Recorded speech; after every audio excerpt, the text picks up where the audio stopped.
I need all the wins, yeah. Ain't no L's, I gotta get a no call to quits, yeah. Gotta keep on moving no matter how hard it gets, yeah. Better move out the way, cause I'm coming with harder hits. My head is as hard as a brick, but I'm harder than all it is. You better move, you might get knocked out, knocked out. You better move, you might get knocked out, knocked out. You better move, you might get knocked out, knocked out. You better move, you might get knocked out, knocked out. My heart on my sleeve. Shield my greed. That's how I get it. Success ain't no giving. Some days I don't eat, I don't sleep. When I'm focused, I'm dangerous. They don't wonder when I'm anxious. Ain't no limit till I tank. I'm running on fumes. The opposition don't amaze. The roads racing through the pavement. Get your hands out of my bag. I know that's because I've been in it. I don't need to brag. I guess that's what happens when you taking care of your business. But some family, you do the math. I'm out of my pocket. Houston, we got a problem. I ain't perfect. Let them watch me elevating. Got them nauseous. Cause I'm the pilot in the cockpit. Nose diving in the house. And whoo. Watch how I get ahead. Watch how I get ahead. Watch how I get ahead. It's time! Welcome to DFS by the Numbers with your host, Brady. Better move, you might get knocked out. Knocked out. You better move, you might get knocked out. Knocked out. You better move, you might get knocked out. What is up, everybody? Welcome to DFS by the Numbers. These are my final thoughts for UFC 296. We have the last card of the year. Leon Edwards going against Colby Covington. Sorry, I'm a little bit late. My camera just randomly stopped working. Had to restart my computer. The computer is good, which thank goodness, because the computer was so expensive. So regardless, I'm here. Just a little bit delayed, but all good. Yeah, looking forward to this card. Last card of the year. Have a decent amount of action. Still have a few more bets to add as well. Some big bets also. Definitely looking forward to breaking it down. Before we get started and get into it all, if you guys could please do me a favor, leave a like on the video, subscribe to the channel. Send us out on all the other content going live at 7 today in 2 hours and 42 minutes for Best Bet. And then I'll be doing another Best Bet show tomorrow at 3 Eastern. He's splitting up the panel members a little bit. We still have a couple guys to go. So yeah, doing 2 different Best Bet shows, which is going to be fun. And then other than that, I do want to shout out Prize Picks. And if you guys want to check out Prize Picks, use promo code DFSBTN. If you guys are not on Prize Picks, now's a great time to sign up. They're doing a promo. And if you guys know me, I'll never say anything's a lock or a free square. That's just not something I do. But, you know, this is a lock. This is a free square. It's literally a free square. It's Kevin Durant to score over 0.5 points in the Christmas Day game. So I'm not a basketball guy. I haven't watched a basketball game in like 8 years, but I'm pretty confident Kevin Durant can score 1 point. So if you guys want to check that out, yeah, promo code DFSBTN. Get yourself some free money there along with it. All right. Yeah, so looking forward to it. Looking forward to talking with you guys. Let's hit up the chat here. We got, I think it was Sean. Let's scroll up. It was not Sean. There will be blood saying, "What's up, Brady? Let's end this final card off with a bang. Let's do it." Looking forward to it. Really looking forward. We got Chris in the building. Thanks for the whole year of great breakdowns and money-winning picks. Appreciate you, Chris. It's been a fun year. Didn't miss 1 week all year. We had 43 cards, so it was definitely a grind. It's been a great year. Currently up 67 units. So as long as everything goes well, it should be a winning year. And yeah, winning years are always good. You like to stay in the positive for the year. That's always a goal to have. We got Josh in the building. Looking forward to cashing another Christmas parlay tomorrow. There we go. Yeah, I cashed a Christmas parlay the other week on NFL, which was nice. Was able to treat myself. I bought a new sauna, which was cool. Hit like a crazy, I think it was a Thursday night football parlay. Made like $3,000 in one night. I posted on Twitter. Was able to get a new sauna. My old sauna was kind of broken down. So I hit a Christmas parlay. Maybe I hit another one. Maybe we get another Christmas parlay this Saturday. We'll have to see. Maybe I can cook something up. A saying Colby by KO. I like Colby. I don't know if he's KOing him, and then Josh and A are getting into it a little bit there. We got Flapjack saying upset year. This has been the year of the dogs. I see a few upsets. I'd love to see Tony cut open Patty.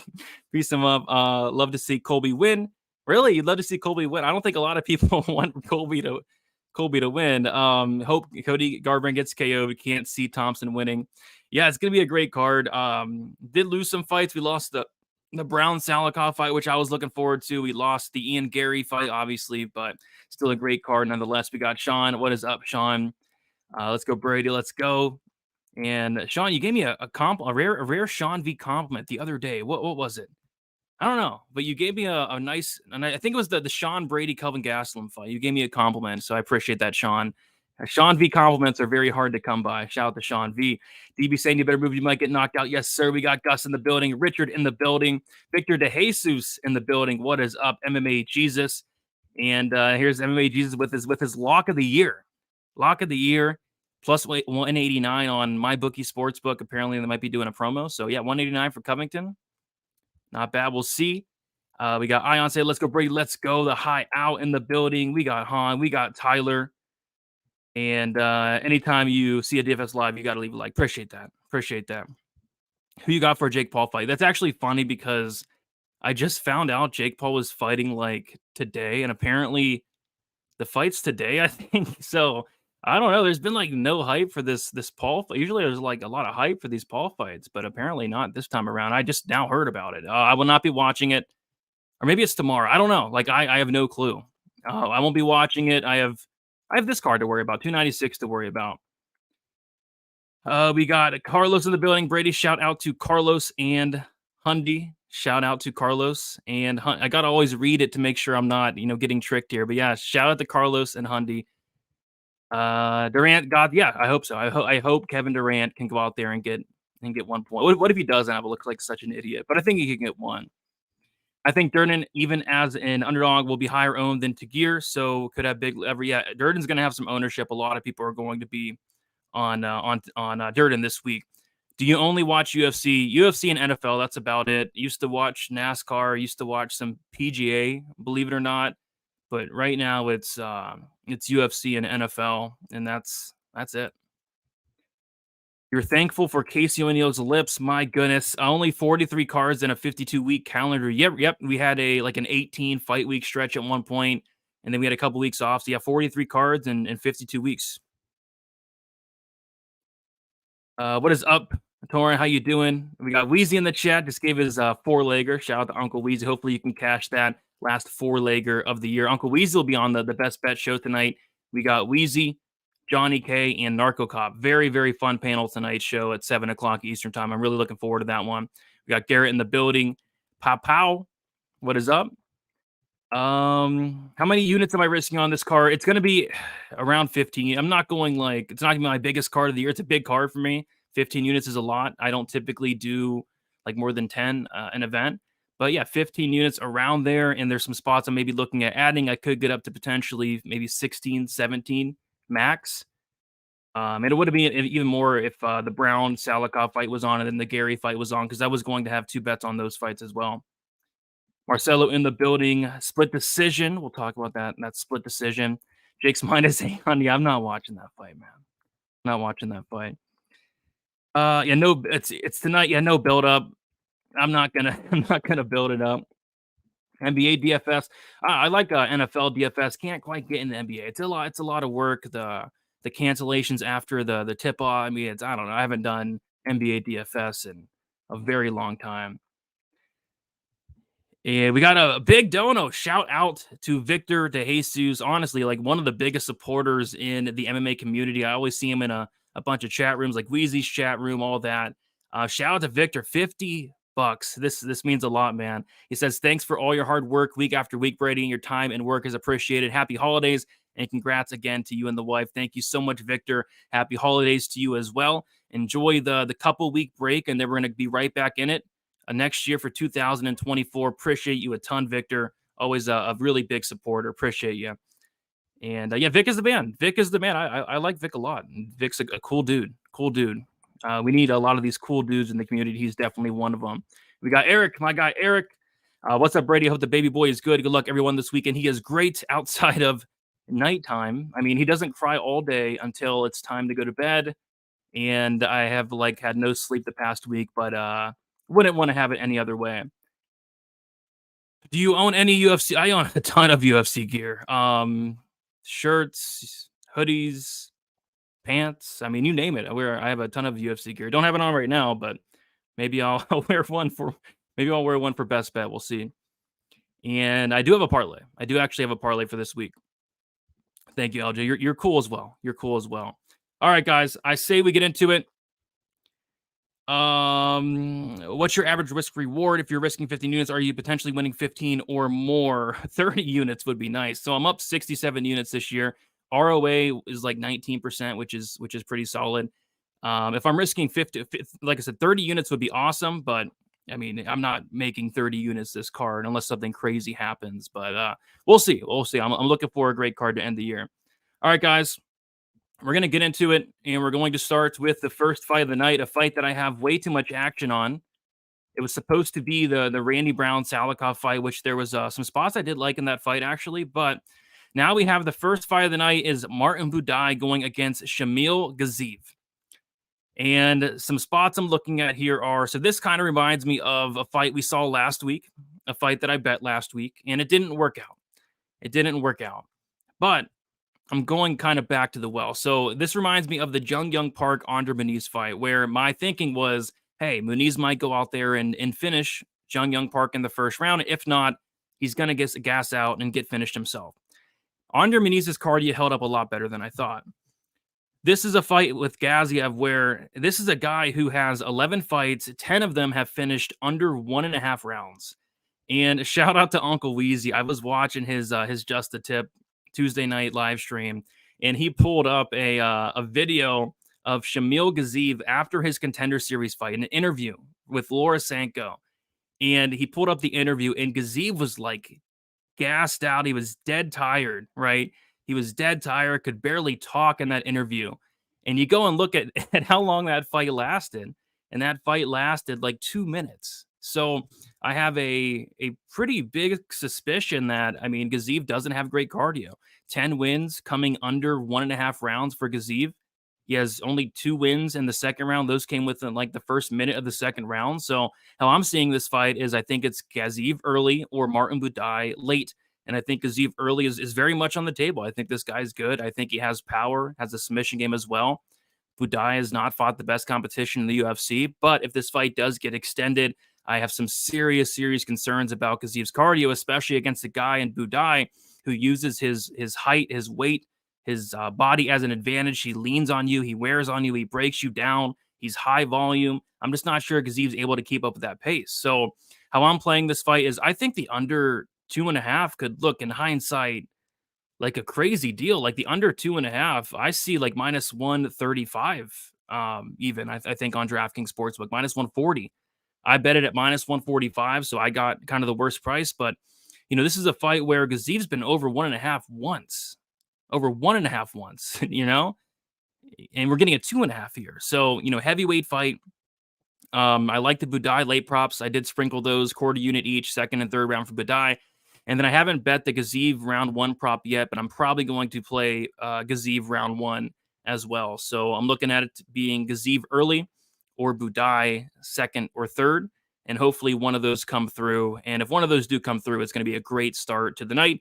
If this fight does go to decision, I'm going to start off a little bit slow, but that's all right. We have a ton of action on this card. From a DraftKings perspective, I think this fight's kind of ugly, but I think it's an important fight, especially since we lost 2 fights. You know, this is a fight where it's in the mid-range. You know, Gaziev has first-round upside. Like, if Gaziev wins, it's a first-round finish, in my opinion.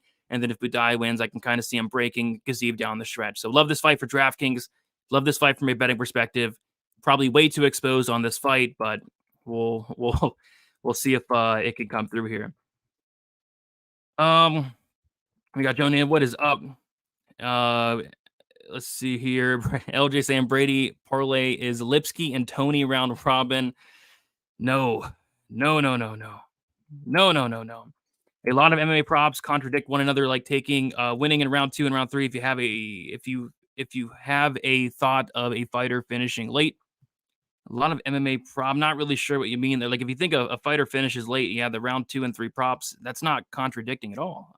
So I'm not sure what. Maybe I'm reading it wrong, but if you like Budai round 2, round 3, if you think he finishes late, I mean those make sense to me.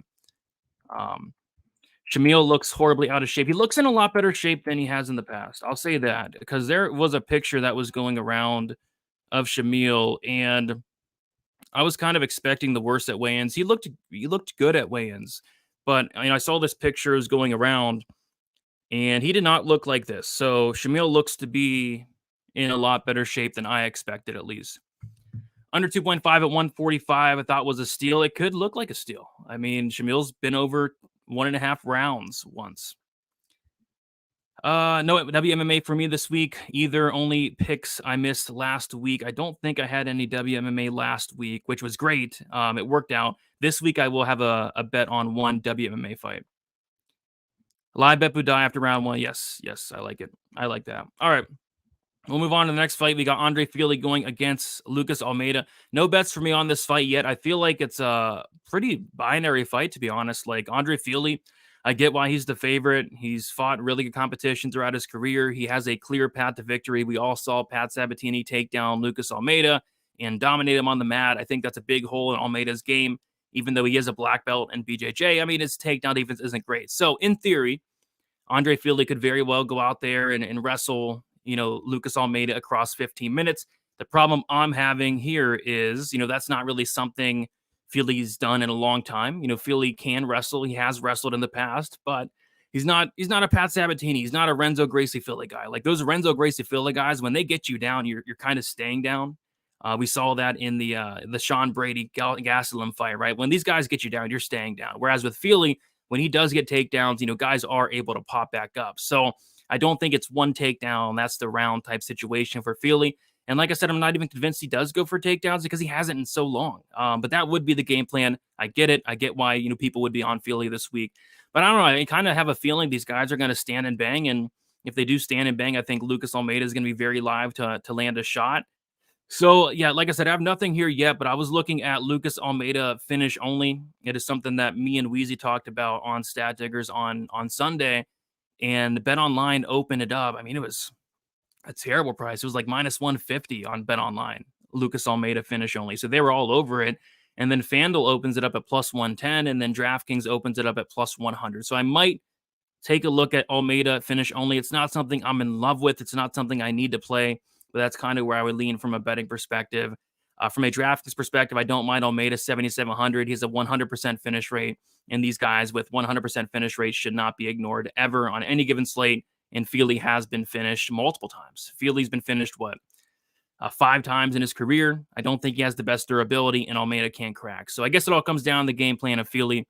I'll pick the dog in Almeida. Not a ton of confidence, but I'll pick him to win nonetheless. Almeida by KO and sprinkles on 2-3 KO because they are juicy. Are they juicy? I haven't even thought about that, but let's see. Almeida KO. I didn't love the price. I think I saw like 240. I don't love that. 300. I see a 300 for Almeida KO. That's not bad, I guess. And then Almeida KO. It's not even showing up for me. I have to go to best fight odds. But yeah, I mean, I kind of lean towards it being late, but it could be early as well. We've seen Fili get knocked out early before. I don't know if I'm touching this fight. Andre Touchy-Fili is an all-time troll nickname. It's a good nickname. It's a good nickname. I can make a case for almost all the dogs. Same. I can make a case for pretty much every single dog outside of Stephen Thompson. Yeah, when I watch tape on this fight, I like the value on Almeida KO. Yeah, plus 300 is not terrible. And then Almeida finish only, I don't think is terrible as well. Raw Dog, probably the best nickname on the card. I like it. We got Ben becoming a member for 2 months. Shout out to Ben. Let's go, Brady. Let's finish the year strong. Appreciate you, Ben. Let's do it. Let's do it. Should be a very, very, very fun end of the year here. I meant 2 and 3 was juicy. My bad, not KO itself. Okay, I'll take a look at him. Over 1.5, Fili's chin isn't that bad, is it? It's not that bad, but I don't think it's amazing. So he got dropped against Nathaniel Wood. He got dropped and knocked out in 41 seconds against Joe Anderson Brito. He got dropped by Charles Jourdain. He got dropped by Miles Jury. He gets dropped a lot. My gosh, dropped and knocked out by Yair Rodriguez. So he has been dropped quite a bit. And finished quite a bit as well. So I would lean towards it going over. It's not something I don't think I would play there, though. All right. We'll move on to the next fight. We got Tagir Ulanbekov going against Cody Durden. And I feel like this fight plays out one of 2 ways here. And the first way I see this fight playing out is A Tagir sub, like I think a Tagir sub is very much on the table. That's something Cody Durden struggled with throughout his career. 3 submission losses for Cody Durden. We saw in the Jake Hadley fight, he put himself into a ton of bad spots. He was able to get out of them. But, Tagir, I was really impressed with his submission game. He has a nasty guillotine that he almost submitted Alon Nascimento with. I mean, you go back and watch that Alon Nascimento fight, go back in that first round. Like, I'm not sure how he didn't tap out Alon Nascimento. But as we know, Alon Nascimento trains with Charles Oliveira and them, legit black belt in BJJ, was like so close to tapping that guy out. Obviously, he tapped out Nate Maness in his last fight as well. So I think the guillotine's very much on the table. And the fact that Durden does put himself into at least one bad spot in every single fight that could cost him here. So I think Tagir sub is super live, or at least a lot more live than the odds on it do indicate, because I bet Jake Hadley by sub last time out against Cody Durden. Pretty bad beat. And I got it at like something like only like plus 140. It wasn't a great line. It's like plus 140, plus 150 for the sub. Nothing crazy. But Tagir Ulanbeka by subs like plus 350, plus 380, I think. So yeah, I think Tagir sub is super live, and I'm probably going to play it. Haven't played it yet. And then Cody Durden, if this fight does go to decision, he's scrappy. I think it can make this close and competitive. Durden by decision would be another outcome that makes sense. Durden decision only would make sense as well. But I really worry about the sub here for Cody Durden. So going to be taking a look at that Tagir sub. And I want to double check. I saw it at like 380. I was hoping FanDuel would give a crazy price for it, but I think they put it at 350. Tagir by sub it's getting smashed as we speak. Great. So 360 best price. 360 best price for that Ulanbekov submission. So yeah, I'm probably going to be taking a shot at that.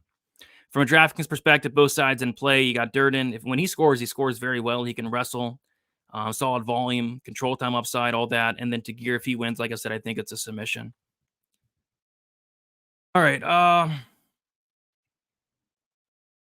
Brady, did you hit the Elliott sub prop last week? I did not. I mean, it was I made 2 mistakes last week, and it was still a winning night. I went up almost 3 units thanks to Hack Brass KO at like plus 470. And then I hit something else pretty big. But I said all week Elliott was going to sub Sumadarji. And I just didn't bet it. I let the price tag scare me away because they were all over it. Elliott by sub was like plus 250. Should have probably just bet it. It was easy, and he paid off that sub prop. Fight ends by sub is live ASF. I agree. I think Tagir sub is very live. I am a professional gambler. My specialty is reading spreads. I am extremely good at my job, especially in the NFL. But this year on the site BetMMA, I am 9-0 on the year in MMA, but I know nada. There you go. You heard it. You heard it here first. Anytime I talk crap about fighters on your live stream, I eat my words. Jared Gordon, KO, Dustin Stoltzfus sub. So I will not say anything bad about Wonder Boy's chances. There you go. I like it. I see Lucas Almeida this week when reading the spread. So you like, okay. All right. We'll see if you can go 10-0 then. I don't have anything on that fight, but I might. We'll see. Nice call on that Nasbrat KO, Brady. I mean, it was something stupid. It was like plus 440. I mean, that was fun to watch. A knockout prop against Jamie Malarkey shouldn't be plus 440. So I was happy with that one there. Made the night. All right. Move on to the next fight. We got a fight. Honestly, this is probably like my least favorite fight on the card outside of the Aldana Rosa fight. We got Dustin Jacoby going against Alonzo Menafield. I'm taking Jacoby here. I feel like he should go out there and win the fight. But, I mean, what is he, like minus 300? There's no point. I mean, Dustin Jacoby, his last couple performances have been like iffy. He's looked a little off as of late. What is he, minus 279? I can't quite get there. I like him to win, but I don't really like anything on this fight whatsoever from a betting perspective, a prop perspective. On DraftKings, I don't hate it. Menafield, if he wins, it's probably in round 1. And then Jacoby, he's 9,100. He has like 3 first-round knockouts. Maybe he's able to knock out Menafield in the first round. So a little bit of interest on DraftKings. From a betting perspective, nothing at all. Staying far away from this one. Jacoby money line, like maybe in a parlay, but I don't know. I can't trust this guy at minus 300. I just can't do it. Jacoby decision plus Colby decision, parlay, big plus money. That's kind of what I'm picking. Yeah, it is probably a big plus money. Although I'm not sure what is Jacoby by decision. Probably not great. I think I saw it at plus 160. Was it? Jacoby by decision plus 180. Not terrible. Not terrible. I'm not playing it though. Jacoby dances the whole time. He loves to do that, but sometimes he does have power though. Sometimes he does show crazy one punch power out of nowhere, which it makes no sense. I got 3 units on Jacoby, minus 200. Heck yeah. My only bet so far, yeah, minus 200 is a different story. I would not hate that whatsoever. Can't trust the guy who lost to William Knight. I didn't think he lost the fight, but the fact that it was so close, I agree, not good. Even if Menafield wins via KO, probably won't score too well due to output, and it won't be that early. I mean, I think it kind of has to be early for Menafield. You take a look at Alonzo Menafield, like when he is winning, it is in the first round. The only wins that come out of the first round that come to mind was like Ed Herman. But outside of that, let me see here. Alonzo Menafield. Let's see. KO1, KO1, KO1, KO2, 22 seconds in. KO2, 32 seconds in. KO1, KO1, KO1, KO1. Submission 1. Decision, KO1, KO1. Submission 2. So he's had how many wins does this guy have? Menafield. Menafield has, can't even find it, 14 wins. 13 of them come under 1.5 rounds, believe it or not. You like this fight to go the distance? I'm picking it to go the distance, but I mean, I can see this fight going many different ways. No way Jacoby can KO Menafield. Never say never. I mean, Jacoby knocked out Nzechukwu or Kenji Nzechukwu. He knocked out Da Un Jung. 2 very durable guys there, so it could happen, but I don't know. Kind of think Alonzo will wrestle here. Maybe he try. I don't think he has the cardio to do something like that, but maybe. Uncle Weezy on that fight won't start round 2, plus 235. Menafield, all his rounds come in the first round. Jacoby, surprisingly, has 3 first-round finishes. If this fight does finish, it's in round 1, I think. I don't hate that. I think it's kind of round 1, starching, either side, or it probably goes to distance. It's kind of how I'm seeing it. Menafield will wrestle round 1, and then Jacoby picks him apart for 2 rounds. If he wrestles, I mean, I kind of hate that game plan. I'm picking Menafield. I'm picking Jacoby, but not a ton of confidence, but I think he should get the job done. Moving on to the next fight, we got Casey O'Neill going against Ariane Lipski, a fight that I have not bet yet, and the only reason I haven't bet it is because FanDuel Sportsbook took it off. Like, I'm not sure what's going on.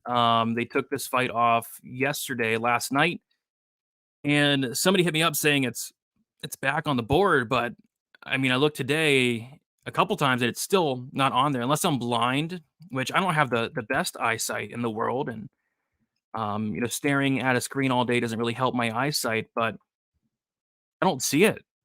Like, I literally do not see the fight on FanDuel Sportsbook. So frustrating.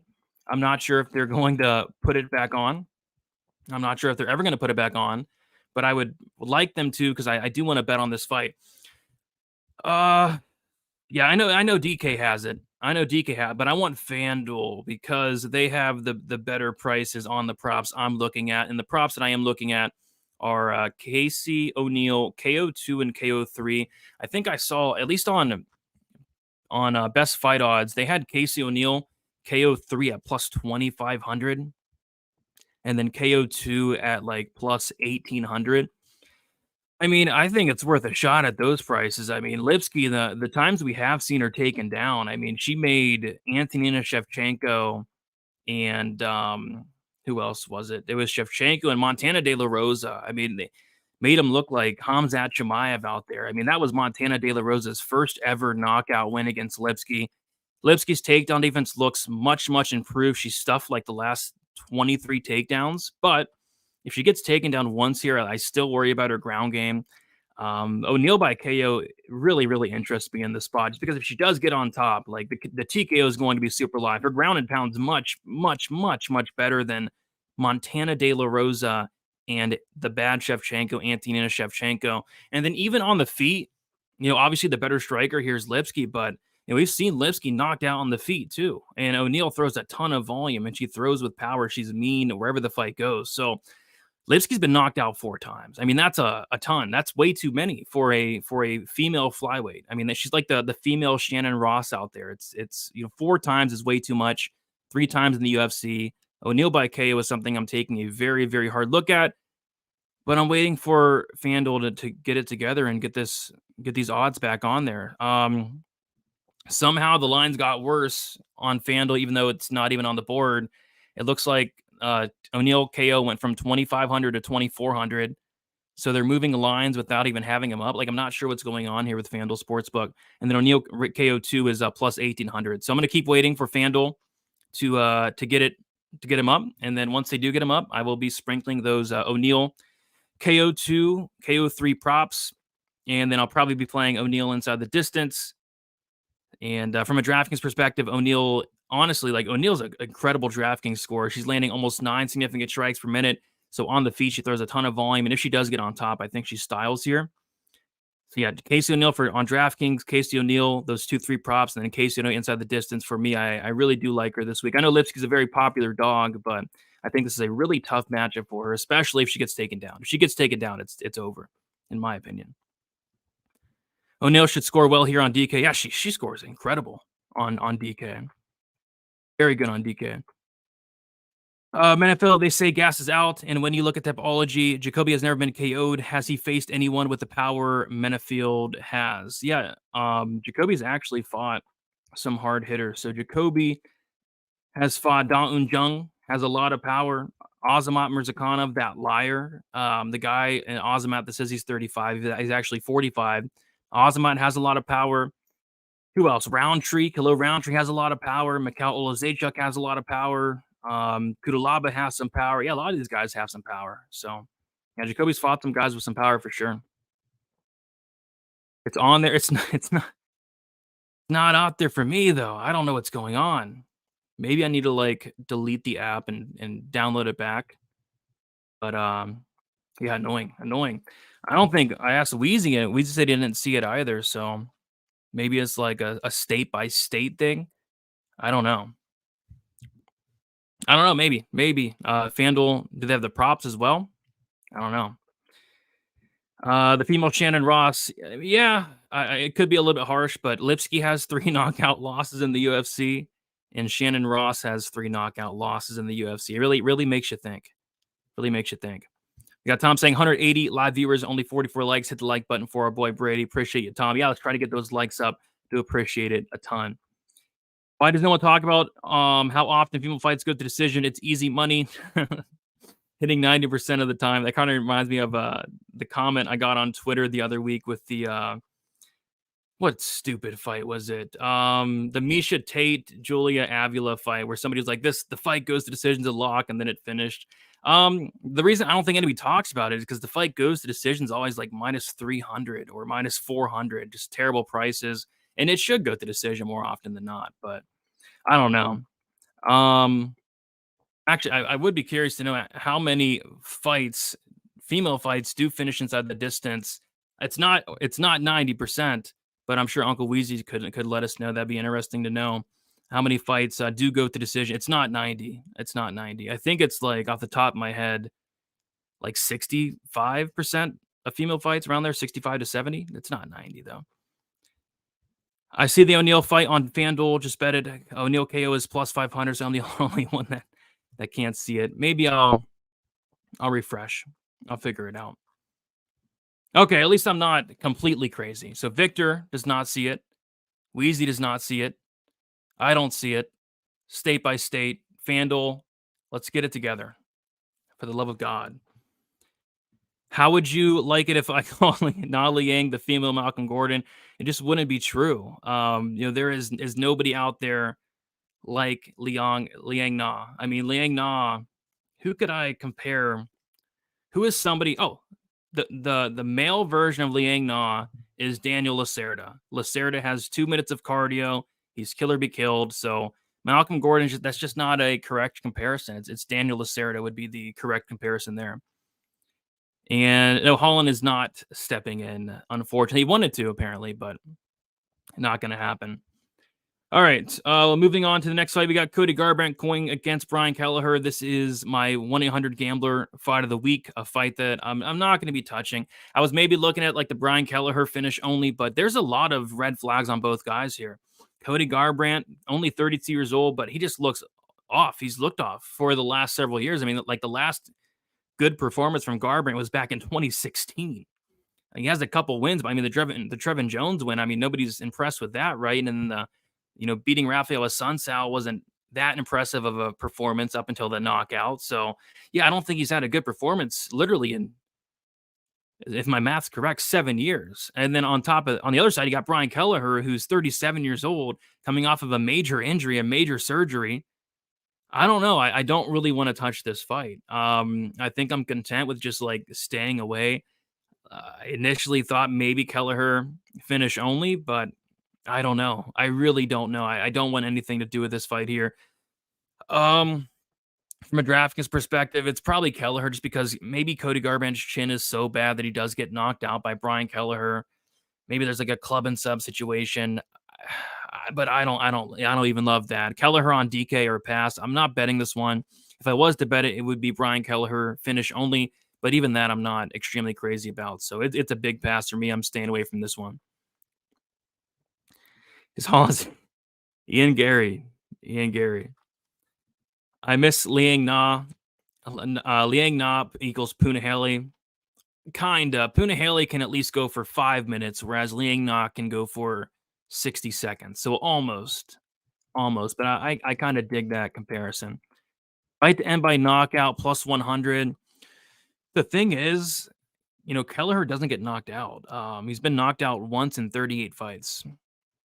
Garbrandt does, though. So if I was to bet the fight ends by knockout, I probably would just take Kelleher by knockout. Kelleher is durable. Cody is so injury prone. I could see an injury TKO. Pretty sure Cody did his neck in during the Jones fight, club and sub, TKO or injury. TKO is live for Brian Sketch. It's a sketchy fight. It's a sketchy fight for sure. I'm not touching this one. That's for sure. So yeah, not even thinking about touching that one. Next, we got Irene Aldana going against Carol Hossa. Great fight here. We have an absolute banger. Two high-level fighters here in Irene Aldana. Really looking forward to watching this one. Betting this one, not so much. Aldana weighed in late. I think she weighed in with like 13 minutes left to spare. She made weight, so can't really look into that too much. Everybody made weight today, by the way. I don't think anybody looked bad, although there was somebody that looked kind of bad. Who was it? Who looked rough today? There was somebody. Was it Andre Feely? I think Andre Feely looked a little bit rough, but he looked tired. It looked like he was like out partying in Vegas the night before. So I think Feely was the only one that really caught my eye in terms of the weigh-ins. But Aldana weighed in last. She looked fine. Used the box of shame, but looked fine nonetheless. I don't know. It's a close fight. I would not recommend laying minus anything on this fight. But yeah, minus 170 on Aldana. I would not recommend laying that. But at the same time, I wouldn't really recommend betting Carol Hossa as well. So it's a pass from a betting perspective, from a DraftKings perspective. But this fight is going to be a banger. Fight of the night potential here. Fight of the year potential. Irene Aldana, Carol Hossa. Are you kidding me? I mean, I'm looking forward to this one. And yeah, you guys should be too. This fight's going to be amazing. So I'm going to pick Rosa as a dog, but I don't have the balls to bet it. And I don't want to bet it. I don't want to end the year betting that fight. Bekov looked rough. I didn't think so.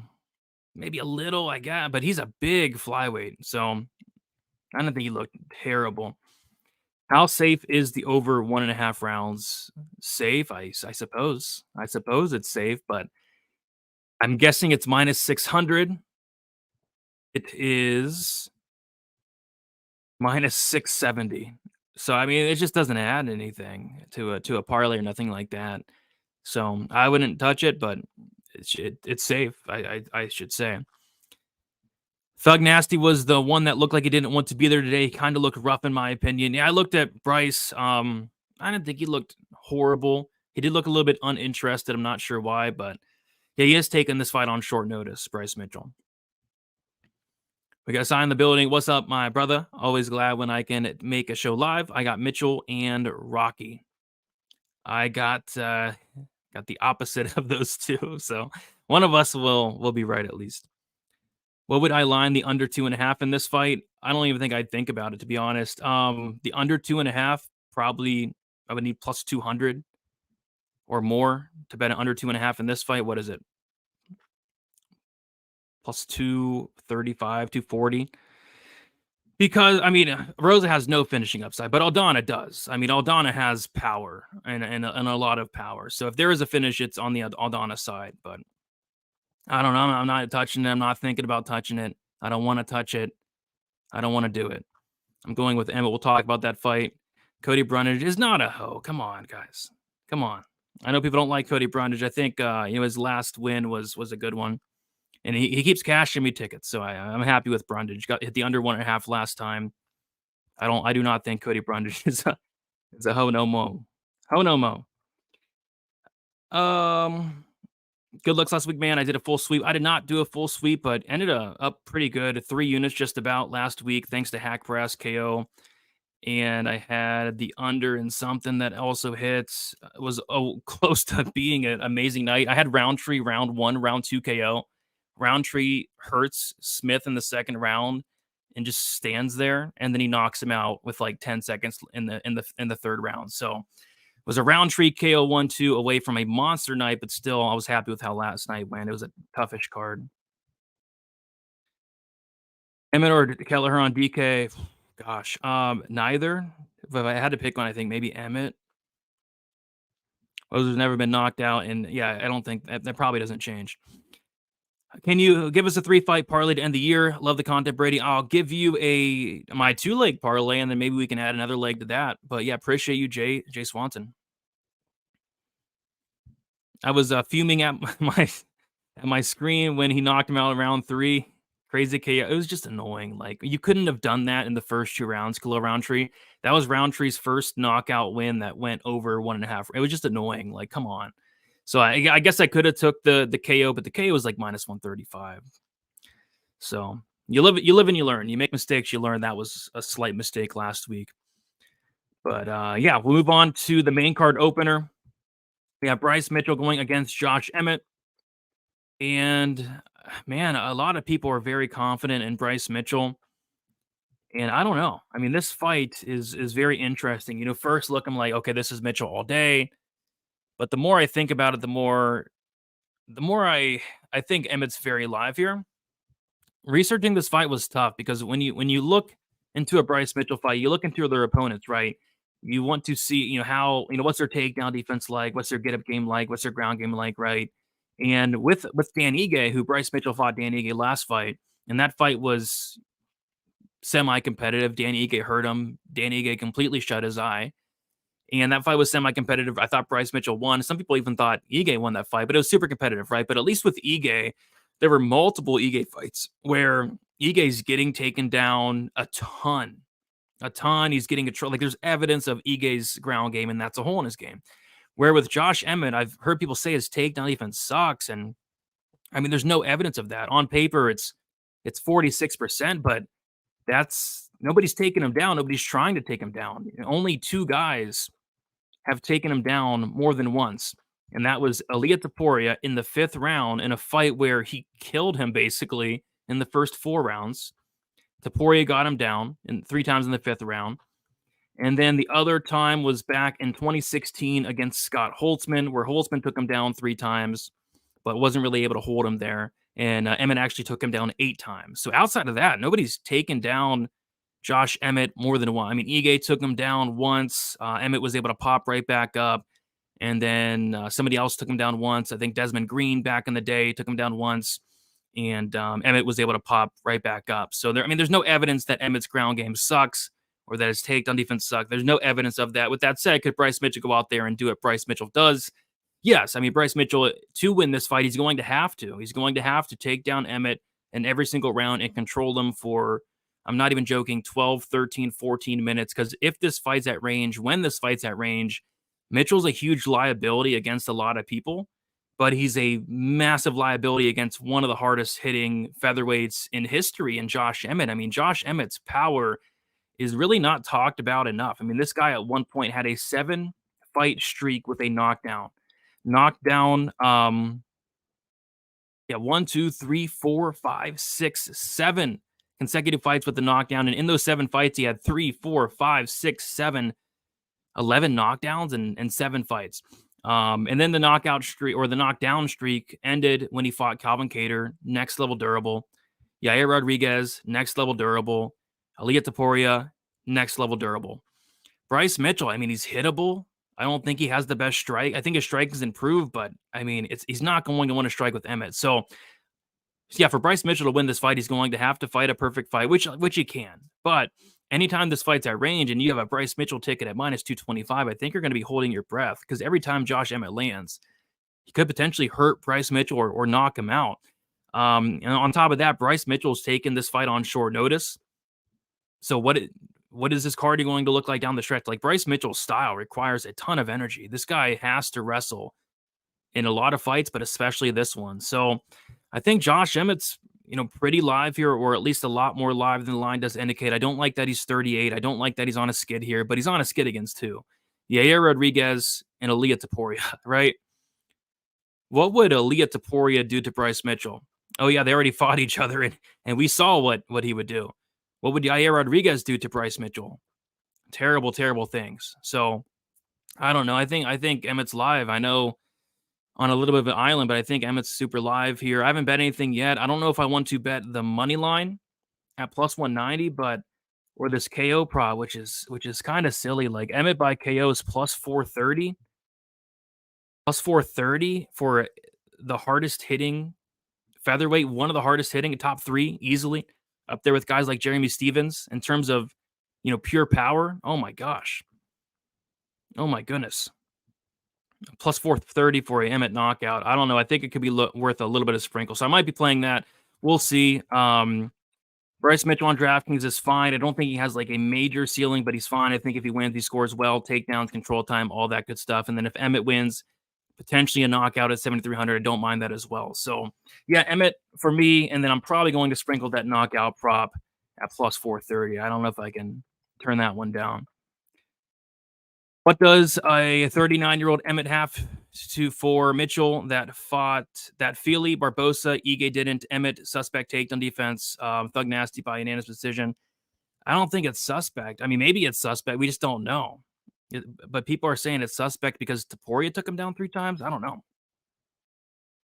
Emmett looked really good on sometimes he looks rough, but yeah, today he looked pretty good. If this fight finishes in round 1, who gets it? I mean, Emmett. I don't think Mitchell is really finishing anybody in round 1. Don't overthink it, Brady. Emmett is all right, but he's barely a top 15 fighter. I mean, Emmett just fought for a title. Interim title. He just fought for the interim title, right? Not even a year ago. I mean, yeah, Bryce Mitchell could win, but to say Emmett's not a top 15 fight, did you really say that? I don't know, man.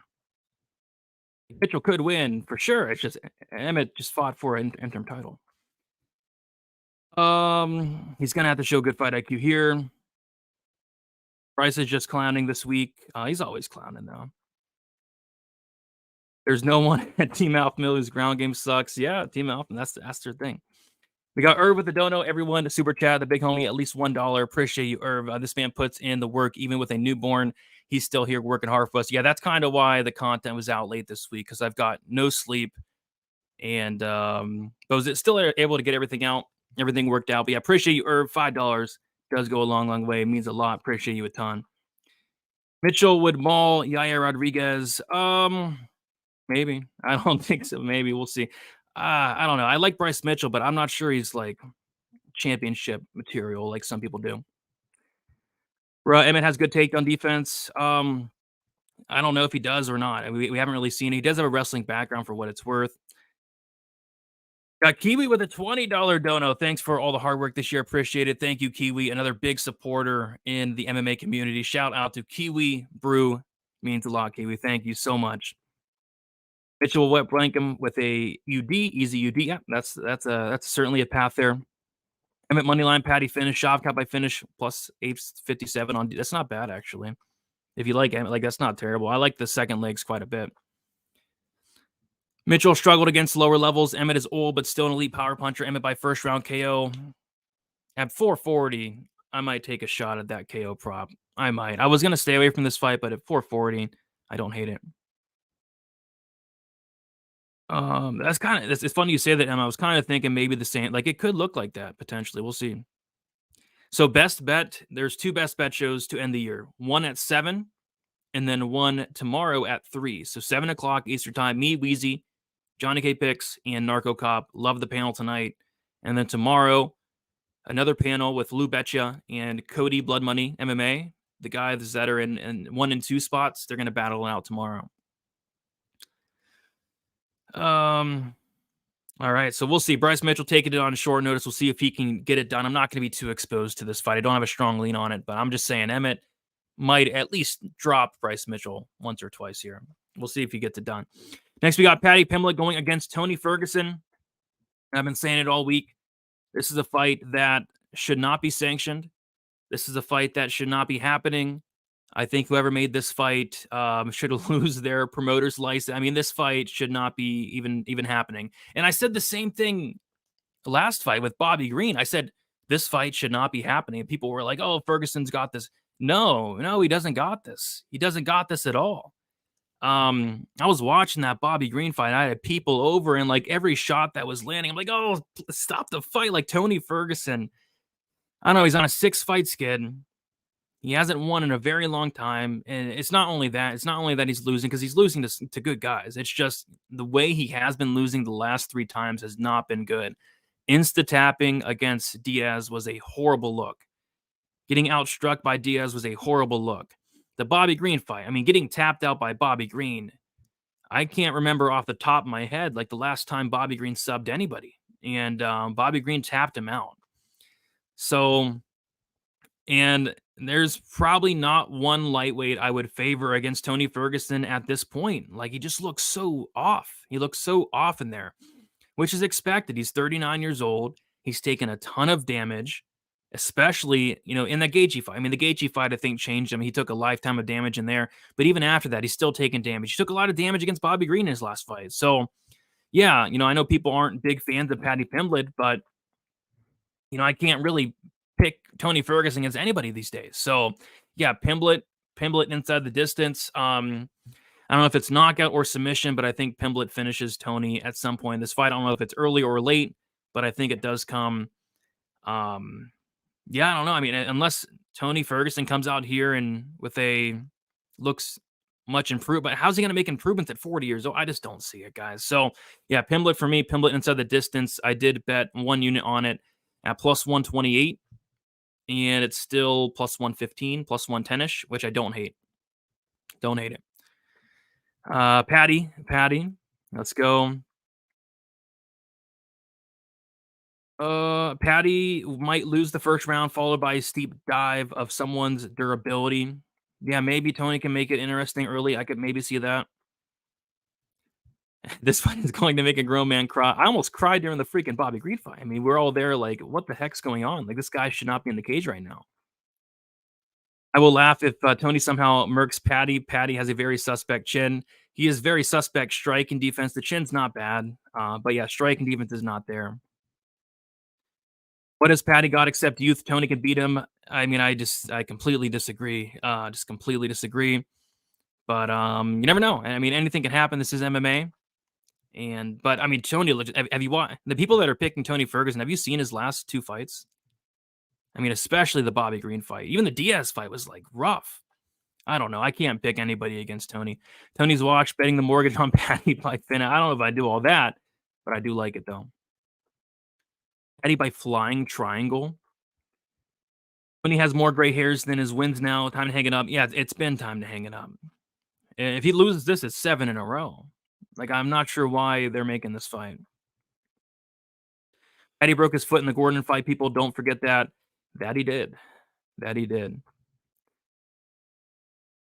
So funny to see MMA community allow their hate for someone to cloud judgment. I mean, that's a big thing. Like, somebody today commented on my video and saying they're switching their pick from Colby to Leon Edwards after the press conference. I mean, you can't really let the outside influences get to you.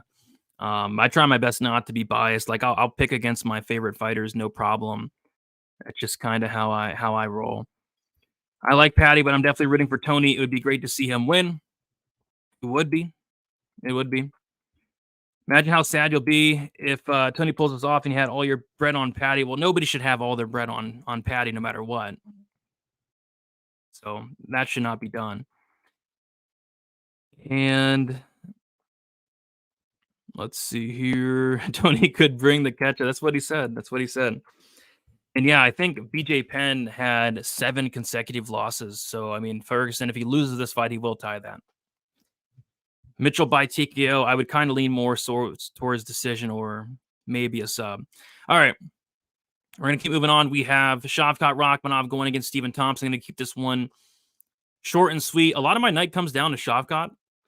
A lot of my night does come down to Shavkat. If you guys have been watching for a while, and this year especially, I've been kind of cooling it on the parlays a little bit. I haven't done a ton of parlays, and it's worked out. But I did parlay up Shavkat Rakhmonov. It's my fish square parlay of the week, if you will. I parlayed Shavkat with the under 3.5 in the co-main event, which we'll talk about. And I have 3 units on it. So there's 3 units on Shavkat right there. And not only that, I put a 0.75 unit bet on Shavkat to win by knockout, and then a 0.75 unit bet on Shavkat round 2, and then a half unit bet on Shavkat round 3. The reason being is, I mean, I'm just not sure why the sub is so much more favored than the knockout. Could Shavkat sub Stephen Thompson? Sure, he could, but I mean, Shavkat has 17 wins. 9 of them come by submission, and then 8 of them come by knockout. Like, it's close. Like, it's very, very evenly split there. Stephen Thompson's never been submitted. His submission defense looks solid to me. He was able to survive on the mat against Gilbert Burns. But I was watching the Bilal Muhammad fight. This is kind of what did it for me. Bilal Muhammad was really close to like TKOing Stephen Thompson in a couple different rounds. And I was just thinking to myself, I mean, if Bilal Muhammad is about to, like, the ref was about to stop the fight. Like, if Bilal Muhammad's about to TKO you, what is Shavkat Rakhmonov going to do? I mean, Shavkat's ground and pound is some of the best in the division. So yeah, I kind of think he gets this fight down the mat, gets on top, and potentially pounds him out. I think it comes later in the fight. I don't think Thompson's some bum off his back. I think he's, good enough to survive at least a little bit. But I like those Shavkat late props. Shavkat by KO at plus, I got it at plus 320. I think it's still plus 300. The submission's only plus 130. So yeah, taking a shot on the KO prop, the late props, and then I also have Shavkat parlayed. A lot coming down on Shavkat this weekend, and I feel good about it. I love this matchup for him. Stephen Thompson, 40 years old. Stephen Thompson struggles with this type of matchup. This should be a fight that Shavkat kind of rolls through and does it in spectacular fashion there. All right. Why would your night come down to a minus 600 fave? Well, I mean, I just explained it. Because I have him in a parlay. I have him by knockout. I have him in round 2 and round 3. That's why. It's not like I'm putting my 6 units on him to win one. Mike Morris, come on. Poor Wonder Boy. Yes, it's a terrible matchup for him. I think the UFC's punishing him for the Michelle Pereira situation. Shavkat KO, my favorite play on the card. I like it. Could he sub him? Sure. But the sub's only plus 130. The KO's plus 300. My wife left me a few days ago. Any ideas how to get her back?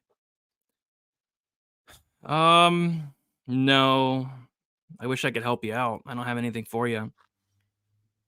9,700 is too much on DK. Then don't play him. I'm going to play. I mean, this is a car. I can fit Shavkat in my lineups easily. There's a lot of dogs I like, so I'm having no problem getting him in here. I like him, but if you want to fade him, I get it. He's going to be super high owned and he's expensive, but I'm having no problem getting him in my lineups. Wonder Boy decision. That's how he gets it done. Bro, I'm sorry. I usually I'd have some. Maybe hit a big parlay. Hit a big Hail Mary parlay. Maybe that'll help you. Small but big. All right. Now we got Yes Freak in the building. What is up from Scottsdale, Arizona? Shout out Scottsdale. We got the co-main event, Alexander Pantoja going against Brandon Royval. And yeah, a lot of my night comes down to this fight as well, Mike. I have 3 units, like I said, in the parlay, the under 3.5. I love violence here. Before the odds came out, I was researching this fight, and I'm like, okay, I'm going to max bet the fight doesn't go to decision. they're not going to make it wide enough.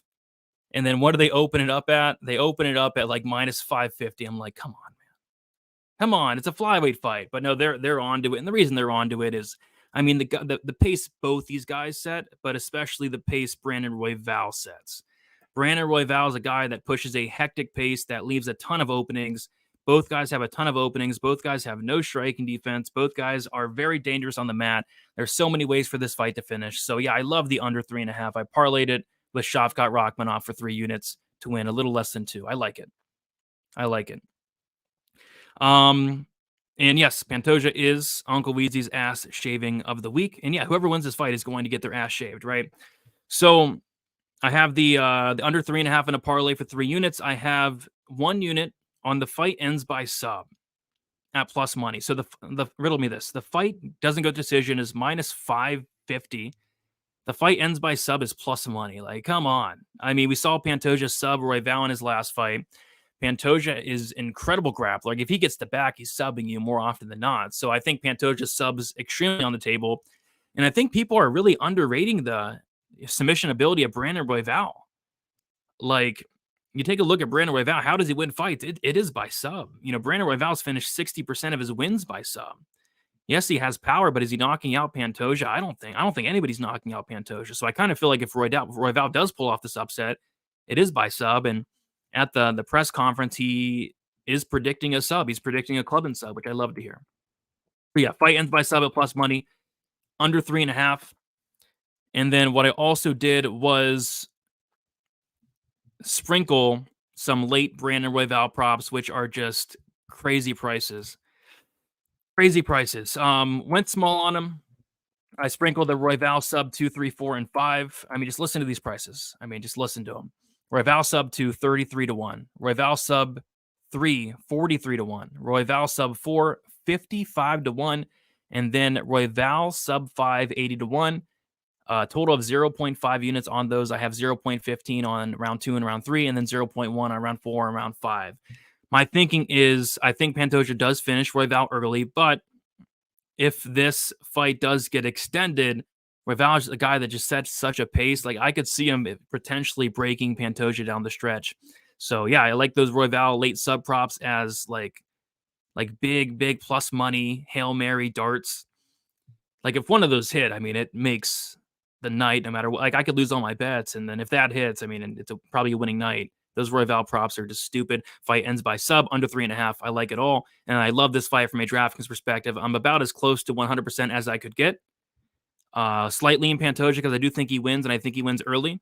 But if this fight does get extended, I like Royval kind of down the stretch. So we'll see. All right, so yeah, lots of action on that fight as well. Let's see here. Any chance Wonder Boy gets a KO? Shavkat was getting touched up by Jeff Neal. There's a big difference between like the KO power of Jeff Neal and Thompson, and Shavkat was able to eat all Jeff Neal shots clean. So I would lean towards not happening. Shavkat KO and Pantoja sub plus 720. I actually don't mind that at all. Why would somebody say their wife left him in here? I think he was joking. Pantoja by finish, guy's a machine. I lean towards that as well. Yeah, somebody's getting a KO. I think it's Pantoja. I don't think Royval's knocking out Pantoja, but yeah, maybe Pantoja KOs Royval, but kind of lean sub. If I shave my ass, will that help me hit a parlay? I mean, it wouldn't hurt. Certainly wouldn't hurt. Pantoja KO. I could potentially see it. I hope not for my fight ends by sub sake, but fight of the night potential for sure. But I trust Pantoja more, rightfully so. If Victor's saying Royval's my favorite fighters to watch, absolutely. Along with Listerda, Liang Na. Gosh, putting me in a group of those guys. This is my main event. Yeah, same. This is my favorite fight on the card. Phenomenal fight, fun fight. Cannot wait for it. Other than Shavkat, who's your favorite money line? There is not another money line I'd parlay on this card. Yep, there's not. There's really not. Maybe Patty, but just the thought of parlaying Patty Pimblett at minus 300 gives me the ick. Yeah, that's it. That is it. I don't like many parlay pieces on this card, if I'm being honest. The odds on the fight goes to decision seem a little bit fishy. No, Royval is that killer be killed. Yeah, I mean, Royval has what, 7 fights in the UFC, 6 of them have finished. The one that didn't finish was that phantom tap against Bontarine, where you slow it down, and Bontarine looked to have tapped. Yeah, this guy is killer be killed, that's for sure. It's just hard to imagine this fight going 25 with the pace both these guys set and the openings both these guys leave, right? If the fight stays on the feet, Wonder Boy by decision, sure. Yeah, if the fight stays on the feet, sure, I could see it, but you would think Shavkat tries to get it down to the mat. Odds of Leon and Colby being a tie, plus 6,600. 6,600. All right, guys, we got the main event here. Before we get into it, do me a favor, like the video, subscribe to the channel. Be on the lookout for the Best Bet show at 7 o'clock Eastern Time.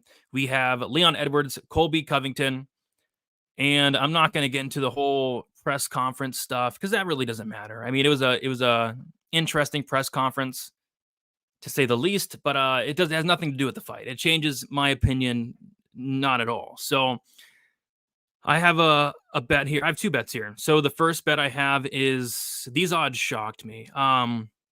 So Colby Covington to win in rounds 4, 5, or decision was plus 220 on FanDuel Sportsbook. I love that line, just because I think it is by decision, no matter who wins this fight. But if there is a late finish, it kind of covers that as well. But I do lean decision. I have 1.5 units on Colby Covington 4-5 decision. And then I also have a half unit, and I haven't bet this in a while, a half unit on the fight to end by split decision on Draftkings Sportsbook at plus 450. The reason being is it's a 5-round fight. It's heavily favored to go the distance. I feel like there's a very good chance we get some crazy scorecards. And another reason that made me do it was I saw the judges that were going to be judging this fight. It was like Chris Lee, I think Sal D'Amato, Derek Clearly. It was like some of the worst judges imaginable. So if this fight does go 25 minutes, we're going to get some silly scorecards. I think the split's super live at plus 450 to win a little bit over 2 units. Yeah, I mean, I like this fight for Colby. I do have some concerns, though. It's not like a smash all-in type lock. Nothing like that, like some people are saying. Because, yeah, he's 35, big layoff. Durability is a big concern here. But, you know, outside of that, I feel like Colby Covington's super high volume. He can push a pace. He can chain wrestle. He can go for takedowns a ton. He can control, rinse and repeat. He can break guys with that cardio pressure pace. Edwards is the more talented striker by a mile, but I'm not sure if that's going to matter because I don't think the fight's going to take place at range much, because that's just the game of Colby. I think it's going to be a boring fight. I think people are going to boo. People are going to be upset. Colby's going to go out there and hug Edwards, and that's that.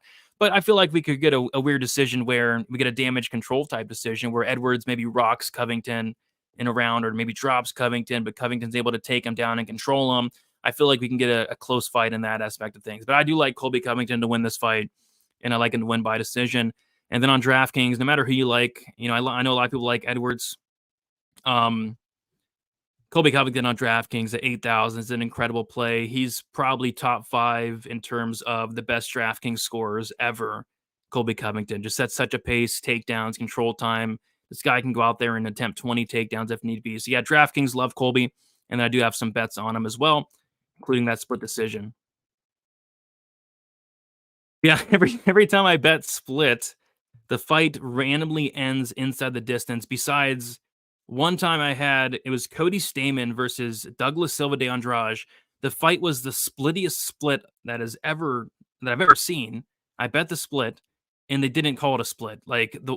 And then I also had split decision against Chris Curtis and Kelvin Gastelum, the splittiest split I've ever seen, and they don't give me my split decision. So I haven't hit one, but I mean, if it's going to happen, it's in this one with these crooked, corrupt judges. Leon isn't a round winner. I kind of disagree, but in this fight, I don't know if he's winning many rounds against Colby. He's going to have to hurt him, in my opinion. They never reveal the judges. Sometimes they do, sometimes they don't. But yeah, we should see. Colby's chin is ridiculous. Ridiculously not that great. I mean, he got dropped 4 times against Usman. He got dropped against Masvidal. So yeah, the chin is worrying me a little bit. I don't know, get why some people are hesitant to the parlay. Patty is free money. Yeah, that's just not my.